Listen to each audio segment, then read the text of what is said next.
नमस्कार दोस्तों, स्वागत है आपका मिशन यूपीएससी में। फैक्ट फॉर प्रीलिम्स में हम 1 जुलाई के करंट अफेयर्स को डिस्कस करेंगे, जो प्रीलिम्स के हिसाब से तो इंपॉर्टेंट होंगे ही दोस्तों, और अदर एग्जाम्स के हिसाब से भी इंपॉर्टेंट होंगे। तो चलिए दोस्तों शुरू करते हैं। जो फर्स्ट न्यूज़ है, वाइस प्रेसिडेंट ने इस बात को कहा है, वाइस प्रेसिडेंट वेंकैया नायडू जी ने इस बात को कहा है कि हमको डिजिटल डिवाइड जो है उसको कम करना है। अब डिजिटल डिवाइड क्या होता है, मैं आपको सिंपल भाषा में समझाता हूं। मान लीजिए 200 लोग हैं किसी शहर में और 100 लोग वहां पर इंटरनेट चलाते हैं और 100 लोग नहीं चलाते हैं। तो ये जो 100 है ये एक डिजिटल डिवाइड है एक दूसरे के बीच में, ठीक है। तो इस 100 को हमें कम करना है, 50 लाना है, फिर 25, फिर 20, और हमें पूरी कंट्री के अंदर एक इंटरनेट एक्सेस कराना है। तो ये डिजिटल डिवाइड की डेफिनेशन है दोस्तों। अब इसमें कहा गया है कि हर एक बंदे को वाईफाई का कनेक्शन, ये सब चीजें, जिससे वो इंटरनेट की सुविधाओं का लाभ ले सके और कनेक्टिविटी गवर्नमेंट के साथ रेगुलर बेसिस पे ज्वाइन कर सके। क्योंकि आजकल इस दौर में जो टेक्नोलॉजी का दौर है उसमें इंटरनेट होना गांव तक बहुत ज़्यादा ज़रूरी है, जिससे हमारी जो स्कीम्स हैं, पॉलिसीज़ हैं, गवर्नमेंट क्या कर रही है दिल्ली में बैठ के, और अदर स्टेट्स गवर्नमेंट किस हिसाब से काम कर रही हैं, वो हमारे विलेजर्स को और जो हमारे रिमोट एरियाज़ हैं वहाँ तक पहुँच पाए सारी चीज़ें दोस्तों। तो वाइस प्रेसिडेंट ने इस बात को कहा है कि जो मैंने आपको बताया डिजिटल डिवाइड क्या होता है, कि दो लोगों के बीच में जो गैप होता है डेमोग्राफिक और एरिया की वजह से, कि मान लीजिए लद्दाख है या राजस्थान का रेगिस्तान वाला एरिया है, तो वहां पर इंटरनेट की एक्सेस नहीं हो पा रही, तो वहां पर जो भी लोग रह रहे हैं तो वो डिजिटल डिवाइड के क्राइटेरिया में आ जाते हैं। अब इसका इफेक्ट कैसे पड़ेगा कि जो हमारी ओल्ड पॉपुलेशन है और यंग पॉपुलेशन है, इस वजह से इस पे इफेक्ट पड़ रहा है कि ओल्ड पॉपुलेशन जो होती जा रही है वो अभी कम यूज करते हैं इंटरनेट। आगे की तरफ हमको बढ़ना है और सबको इंटरनेट एक्सेस कराना है, ठीक है। अब जो वेल्दी हैं और पुअर हैं, पुअर लोग इंटरनेट को मतलब नहीं एक्सेस कर पाते, मंथली रिचार्जेस और एवरीथिंग ऑल दैट, ठीक है। हमें तो रिचार्जेस की जो कीमत है उनको भी कम करना है, जिससे हर एक इंसान इंटरनेट चला सके। और रूरल और अर्बन प्रॉब्लम है कि रूरल में इंटरनेट की सही से सुविधा नहीं होती है दोस्तों। और आपको एक न्यूज बताता हूं कि 31% जो वर्ल्ड में एरिया है वहां पर 3G का कवरेज ही नहीं है दोस्तों, और 15% एरिया में तो इलेक्ट्रिसिटी ही नहीं है। वर्ल्ड के अंदर की बात कर रहे हैं, तो ठीक है। तो हमको इन सब चीजों को फिक्स करना है कि गूगल चला पाए, यूट्यूब और डिफरेंट सोशल मीडिया, जिससे वो कनेक्ट रह पाए दोस्तों। तो प्रधानमंत्री वाइस प्रेसिडेंट जी ने इस बात को कहा है। अब मैं आपको बताता हूं कि ग्लोबल डिजिटल डिवाइड क्या होता है। ग्लोबल डिजिटल डिवाइड कि डिफरेंट नेशंस का देखा जाए तो आपको रिपब्लिक ऑफ कोरिया में मिलेगा 23%, यूके में 23%, यूएसए में 26% है डिजिटल डिवाइड, और ब्राजील में 62 है, और सबसे ज्यादा साउथ अफ्रीका में है 91%। बिकॉज साउथ अफ्रीका की जो पॉपुलेशन है वो बहुत पुअर है, तो इस वजह से एक्सेस नहीं है वहां पे इंटरनेट का, जिससे वो गवर्नमेंट के साथ कनेक्टिविटी नहीं कर पाते, और इस वजह से ही वहां पर करप्शन का रेट बहुत ज्यादा हाई है। जो गवर्नमेंट चाहती है वो करती है, जनता को कुछ चीजों का पता नहीं लग पाता, ठीक है। अब डिजिटल डिवाइड की जो प्रॉब्लम है वो क्यों आती है दोस्तों? एक तो इकोनॉमिक कारण हो सकता है और सोशल इनइक्वालिटी कारण हो सकता है, ठीक है। और ICT, information and communication technology जो है वो इंपैक्ट करती है कि उस एरिया में अच्छे से जो चीजें होती हैं वाईफाई की, ये सब फाइबर जो होता है ये सब अच्छे से नहीं वहां पर रेगुलेट होता है, ठीक है। और जो डेमोग्राफिक है, ज्योग्राफिक एरियाज हैं, वहां पर दिक्कत होती है, जैसे पहाड़ी इलाकों पे या रेगिस्तान के इलाकों में अच्छे से इंटरनेट एक्सेस नहीं हो पाता। और सोशियो इकोनॉमिक लेवल्स जो हैं, अलग अलग सोसाइटी के जो काम करने के तरीके हैं, और अलग अलग सोसाइटी की जो हमारी रिचनेस है, पुअर और रिच के बीच में जो गैप है, उस वजह से भी इंटरनेट एक्सेस नहीं हो पाता दोस्तों। रीजन इसमें फिर से वो दे रखे हैं रीजन के बारे में। इनकम हो सकती है कि वो इंटरनेट नहीं चला पा रहे, एजुकेशन की उन्हें पता नहीं है कि इंटरनेट के द्वारा हम कितनी शिक्षा प्राप्त कर सकते हैं, तो उन्हें तब पता लगेगा ना जब वो शिक्षित होंगे कि इंटरनेट से हम कैसे काम कर सकते हैं। रेस कि उनके जो कैटेगरी है, जेंडर है, जैसे अफ्रीकन कंट्रीज में तो वो रेस कुछ कुछ तो जैसे आपको अंडमान निकोबार में मिलेंगे जरावा ट्राइब्स, उन्हें नहीं पता कि भाई क्या चल रहा है सोसाइटी के अंदर, एंड यू आर शॉक्ड, उनको यह तक नहीं पता कि who is the prime minister of India.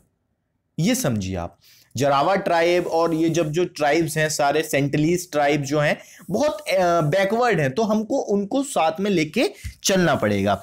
As हो सकती है कि जो एज क्राइटेरिया, जैसे छोटे, अब तो आगे जनरेशन जैसे जैसे बढ़ती जाएंगी इंटरनेट की डाइवर्सिफिकेशन बढ़ती जाएगी दोस्तों। स्किल्स कि कैसे यूज करा जाए, अवेयरनेस ना हो उनको सोसाइटी के बारे में, सोशियो पॉलिटिकल कल्चर के बारे में, कि हम इससे भी, इस माध्यम से भी हम आगे बढ़ सकते हैं। ठीक है, तो हमें स्मार्ट सिटीज में कैसे हम डिजिटल डिवाइड को कम कर सकते हैं। जो स्मार्ट सिटीज हैं गवर्नमेंट की, एक तो अवेयरनेस फैला के, जिससे, और ट्रेनिंग प्रोवाइड करके सिटीजन को, जिससे उनको पता तो लगे कि कैसे चीजों को यूज करा जाता है। गूगल क्रोम को कैसे हम अच्छे से इस्तेमाल कर सकते हैं, यूट्यूब, वाईफाई को हम डिफरेंट तरीके से कैसे इस्तेमाल कर सकते हैं, और टेक्नोलॉजिकल टूल्स की कनेक्टिविटी प्रोवाइड करके। और तीसरा है पब्लिक प्राइवेट पार्टनरशिप, PPP। ठीक है, इसके द्वारा भी हम अच्छे से इंटरनेट एक्सेस करवा सकते हैं स्मार्ट सिटीज और डिफरेंट रिमोट एरियाज में। ठीक है, तो प्राइम मिनिस्टर, वाइस प्रेसिडेंट ने इस बात को कहा है, डिजिटल इंडिया प्रोग्राम हमारे 9 कंपोनेंट पे गौर कर रहा है। कौन कौन से? ई गवर्नेंस की सारी गवर्नेंस को हम इंटरनेट से कनेक्ट कर दें। देखा होगा आपने आजकल DL और एवरीथिंग, कोर्ट के काम, हाई कोर्ट्स की वर्चुअल सेशंस हो रहे हैं जिससे वो अपने वर्डिक्ट दे रहे हैं। तो हर चीज कनेक्टिविटी इंटरनेट से जुड़ रही है।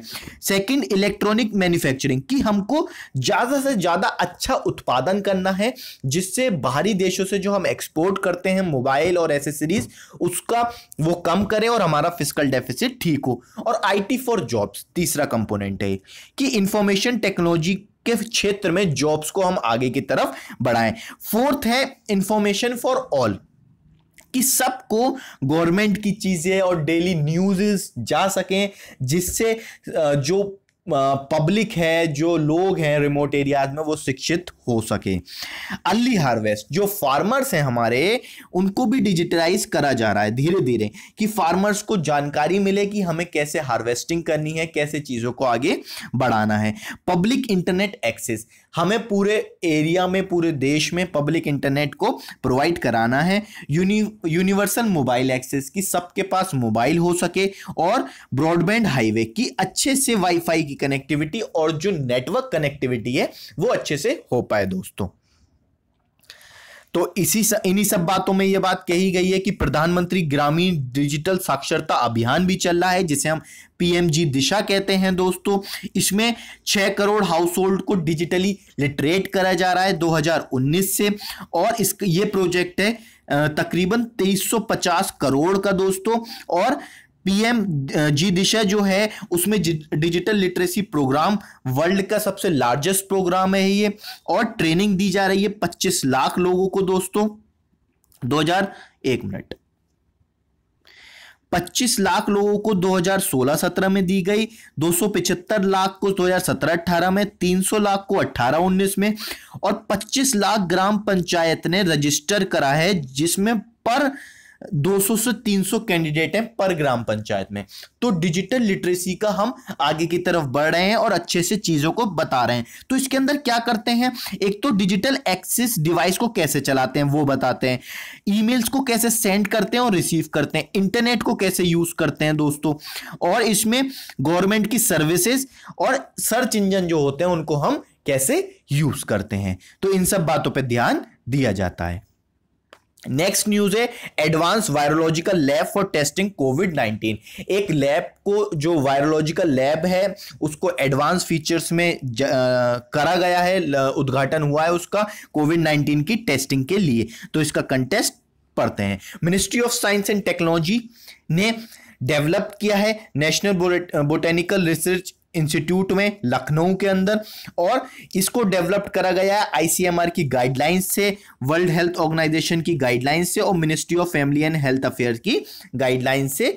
जो भी गाइडलाइंस उनकी थी उसी द्वारा इसको डेवलप करा गया है। बायोसेफ्टी लेवल 3 इसके अंदर फैसिलिटीज है। बायोसेफ्टी लेवल 3 मतलब हाई लेवल की फैसिलिटीज हैं। बायोसेफ्टी 1 उससे कम होता है, 2 उससे ज्यादा और 3 सबसे ज्यादा होता है।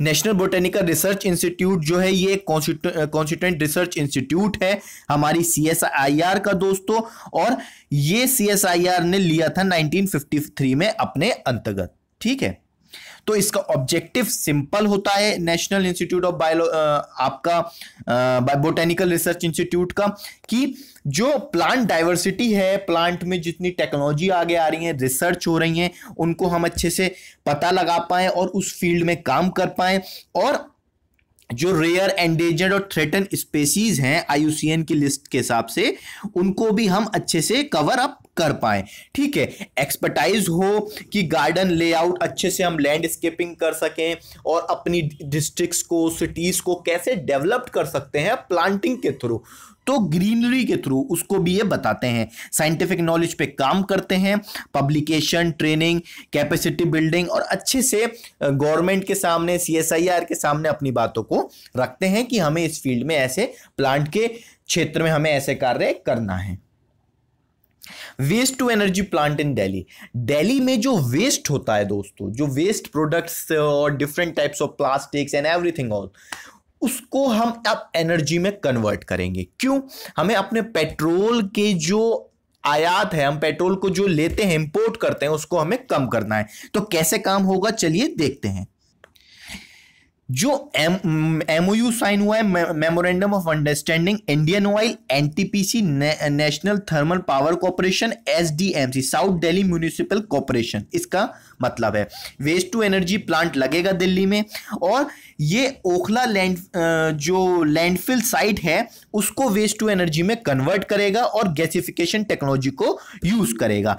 इसमें 17,500 ton per annum refuse drive fuel produce होगा, जो म्यूनिसिपल वेस्ट से जनरेट होगा सिन गैस में, जिससे हम इलेक्ट्रिसिटी भी प्रोड्यूस कर सकते हैं दोस्तों। इससे हमारा पेट्रोलियम प्रोडक्ट का जो इंपोर्ट है वो कम होगा और एमिशन भी कम होगा, जिससे हम एक सस्टेनेबल डेवलपमेंट की तरफ बढ़ सकते हैं और एनवायरनमेंट में भी कम क्षति होगी।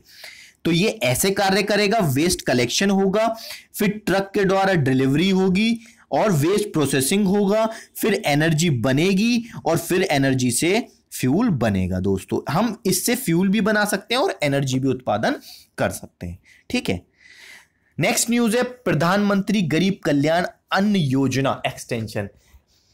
अभी परसों प्रधानमंत्री जी ने अपने भाषण में कहा था कि जो गरीब कल्याण अन्न योजना है उनको हम नवंबर तक एक्सटेंड करते हैं। फ्री राशन दिया जाएगा 3 महीनों के लिए और 80 करोड़ फैमिलीज को, जिसमें 5 kg फ्री राइस होगा, वीट होगा हर एक मेंबर को फैमिली के, और 1 kg पल्सेस होगी हर एक फैमिली को पर मंथ दोस्तों। क्योंकि कोविड-19 की वजह से जो लॉकडाउन लगा और डिफरेंट अभी अनलॉक हुआ है, लेकिन उस हिसाब से स्पीड अप के साथ जिंदगियां नहीं चल रही हैं। प्रोडक्शन, मैन्युफैक्चरिंग में सब में कमी आई है। तो सरकार को जो गरीबों का साथ देना होता है, हमारे भाइयों बहनों का, तो उनके साथ सरकार काम कर रही है। ठीक है, इसमें कहा गया है farmer, women, Jan Dhan account holders, MNREGA workers, women SHG, self help group होता है इसका मतलब। ठीक है, old age, window, disabled, pensioner, private employers को बेनिफिट मिलेगा दोस्तों। क्रेडिट लाइन गारंटी स्कीम, इसमें क्या है, मान लीजिए कि बैंक से लोन लिया, ये नेक्स्ट न्यूज है, बैंक से लोन लिया एमएसएमई ने, लेकिन वो चुका नहीं पाया। अगर बैंक को ऐसा लगा, ठीक है, एमएसएमई ने बैंक से लोन लिया, अगर बैंक को लगा कि यार ये लोन चुका नहीं पाएंगे, तो बैंक इनको लोन नहीं देगा। लेकिन गवर्नमेंट कह रही है कि अब हम गारंटी देंगे बैंक को कि अगर ये नहीं दे पाएंगे तो हम आपको लोन वापस करेंगे आपका, जिससे आपका एनपीए इंक्रीज ना हो, नॉन परफॉर्मिंग एसेट दोस्तों।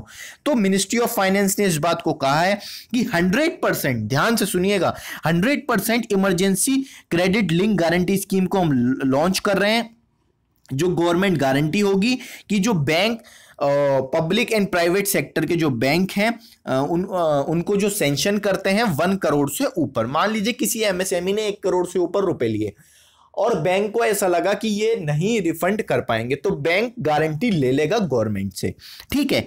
ये 30 लाख यूनिट को फायदेमंद होगा, जिससे अपना वो बिजनेस फिर से स्टार्ट कर सकते हैं लॉकडाउन के बाद। तो यूनियन कैबिनेट ने नोटिफाई कराया 20 मई 2020 को कि इस स्कीम के अंतर्गत जो 3 लाख करोड़ के कोलेटरल फ्री ऑटोमेटिक लोन दिए जा रहे थे बिजनेस के लिए, उसमें इसके अंतर्गत ही वो चीज होगी और आत्मनिर्भर भारत अभियान का ये पार्ट है। जब 20 लाख करोड़ का पैकेज घोषित हुआ था तब उसमें ये बात निर्मला सीतारमण जी के द्वारा कही गई थी, ठीक है। अब मैं आपको एक बार प्रोसीजर समझा देता हूं दोस्तों। मान लीजिए बैंक के पास एमएसएमई गई, एमएसएमई ने 1 करोड़ से ऊपर का लोन लिया, लेकिन बैंक को लगा कि भाई ये रिफंड नहीं कर पाएंगे, ये एनपीए हो जाएगा और हमें घाटा हो जाएगा। तो गारंटी मिलेगी गवर्नमेंट के द्वारा 100% कि भाई अगर ये नहीं दे पाए अपने टाइम पीरियड के अंदर तो हम आपको चुकाएंगे, जिससे कि एक बैंक में एक कॉन्फिडेंस प्रोवाइड हो पाएगा और बैंक अपना कार्य और जो, क्योंकि बैंक ही है जो मनी को रोटेट कर सकते हैं अच्छे से, बैंक और शेयर मार्केट, तो बैंकों के अंदर कॉन्फिडेंस होगा तो वो अच्छे से लोन दे पाएंगे, जिससे जो मनी का जो चेन है वो नीचे तक आ पाएगी और एमएसएमई सेक्टर भी डेवलप हो पाएगा दोस्तों। नेक्स्ट न्यूज है my government corona help desk bags 2 award. My government मतलब गवर्नमेंट के द्वारा 2 अवार्ड की बात करी गई है। इसमें क्या क्या है कि best innovation for covid society और सेकंड है पीपल चॉइस कोविड-19 ओवरऑल विनर। ये एक कोगेक्स रिसेंटली हेल्ड हुआ है, कोगेक्स 2020, जो बहुत एक प्रेस्टिजियस ग्लोबल लीडरशिप समिट है जिसमें डिफरेंट कंट्रीज के लीडर ज्वाइन करते हैं और फेस्टिवल है आर्टिफिशियल इंटेलिजेंस का और इमर्जिंग टेक्नोलॉजी का, कि किस दौर में हम जा रहे हैं और कैसी टेक्नोलॉजियां आ रही हैं। ये कहां पर हुआ है? लंदन में। लंदन में होता है हर साल दोस्तों, ठीक है। तो ये 2 अवार्ड्स को गवर्नमेंट को कहा, ठीक है, जो गवर्नमेंट की हेल्प डेस्क है उसको 2 अवार्ड मिले हैं। तो माय गवर्नमेंट की ये क्या है? ये world largest citizen engagement programme है, प्लेटफॉर्म है माय गवर्नमेंट, और ये फैसिलिटेट करता है 2 वे में कि गवर्नमेंट और सिटीजन का कम्युनिकेशन हो पाए, जिससे हम गवर्नेंस को अच्छे से कर पाए। भाई जब जनता की नीड पता होगी तभी तो काम कर पाओगे कि किस प्रकार से हमें योजनाएं चलानी है। तो ये एक हेल्प डेस्क है। तो कोगेक्स क्या है? कोगेक्स एक one of the largest event है आर्टिफिशियल इंटेलिजेंस का, हर साल लंदन में होता है दोस्तों ये, और इस बार अवार्ड गिवन आउट करे गए हैं जो आर्टिफिशियल इंटेलिजेंस में और इमर्जिंग टेक्नोलॉजीज में अच्छे से कार्य कर रहे हैं। तो माय कोरोना हेल्प डेस्क ये एक ज्वाइंट कोलैबोरेशन है माय गवर्नमेंट का, जियो हैप्टिक टेक्नोलॉजी लिमिटेड का और व्हाट्सएप टीम का दोस्तों, ठीक है। ये एक बहुत अच्छा एग्जांपल है my government corona help desk, जो पब्लिक प्राइवेट पार्टनरशिप का बहुत अच्छा उदाहरण है, जिसमें तीनों चीजें आपस में कोलैबोरेट करके जनता के लिए कार्य कर रही हैं दोस्तों। नेक्स्ट न्यूज है मत्स्य संपदा सॉरी। अब ये न्यूज क्या है? जो फिशरी एंड एक्वाकल्चर है हमारा, उसको डेवलप करना। मिनिस्ट्री ऑफ फिशरी, नई मिनिस्ट्री बनाई गई थी, ministry of animal husbandry, dairy and fishery, ठीक है। फिशरी एक डिपार्टमेंट है, ठीक है। तो एम क्या है मत्स्य संपदा का? कि जो फिशर्स हैं, वो फिश फार्मर हैं, उनको अच्छे से एजुकेट करा जाए, कम्युनिकेट करा जाए, जिससे वो अपने जो फिशरी रिलेटेड चीजें उसको डेवलप कर सकें और अदर सेक्टर के स्टेक होल्डर को भी उनके साथ जोड़ा जाए, जिससे उनका जो भी वो उत्पादन करते हैं, जो भी वो प्रोड्यूस करते हैं, जो भी वो लेते हैं ओशन से, जो भी फिशरमैन होते हैं, तो उनका अच्छे से ट्रांसपोर्ट हो सके। प्रधानमंत्री मत्स्य संपदा योजना ये 2020 में लॉन्च करी गई मई में। इसमें क्या है? रेस्पॉन्सिबल एंड सस्टेनेबल डेवलपमेंट करा जाएगा फिशरी सेक्टर का। बहुत जरूरी है फिशरी सेक्टर को आगे की तरफ ले जाना, एक बहुत बड़ा बड़ा मार्केट है फिशरी सेक्टर। ठीक है, आत्मनिर्भर भारत के अंतर्गत ये करा गया है, जिससे 55 लाख लोगों का जॉब को क्रिएट करेगा नेक्स्ट 5 साल में दोस्तों। ठीक है, तो 1 जुलाई के करंट अफेयर्स में यही इंपॉर्टेंट न्यूज थी। इस लेक्चर की जो पीडीएफ है आपको टेलीग्राम चैनल से मिल जाएगी, जिसका लिंक डिस्क्रिप्शन बॉक्स में नीचे दे रखा है। मैं इस लेक्चर को यहीं पे कंक्लूड करता हूं। Thank you everyone.